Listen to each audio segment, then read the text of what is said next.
Tonight, crews continue to spray water on the remnants of that massive fire that raged into the night at that wood recycling facility in Baltimore's Woodberry community.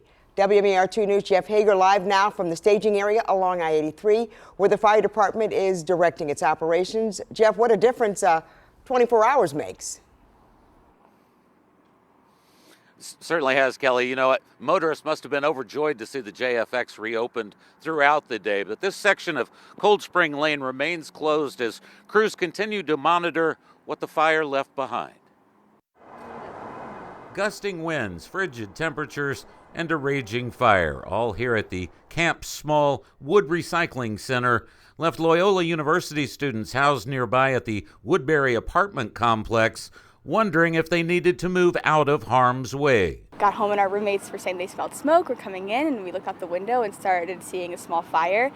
And then from there, we just watched it grow as it got huge. Once the bulk of the flames had been knocked down overnight, crews with heavy equipment came in to make sure the fire didn't reignite. Most of the downed trees throughout the city are mounded up here at the center for mulching and other purposes, which provided an almost endless amount of fuel for the fire. They're stacked, just to kind of paint a picture for you.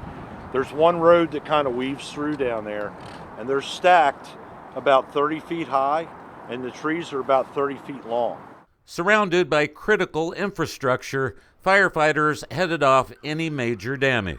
We saw that raging fire behind us last night that abuts with all the woods you see, that abuts a housing going that way, with a school here, with other places there, with embers flying in the air, with a light rail system, with a bridge, an interstate highway, and none of that was impacted. A remarkable result considering the immensity of the fire, which had students here at the Woodberry calling their parents for support. My dad was checking the wind and saying that it wasn't going to change direction, so he wasn't super worried about our apartment, but he was every now and then checking in once it got to about 10 p.m. and they were still fighting it.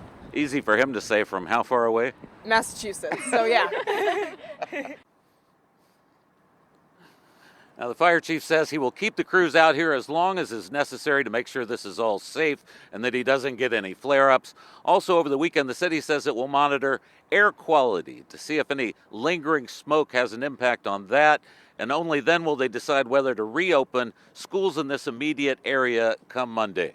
Reporting live in Baltimore, Jeff Hager, WMAR 2 News.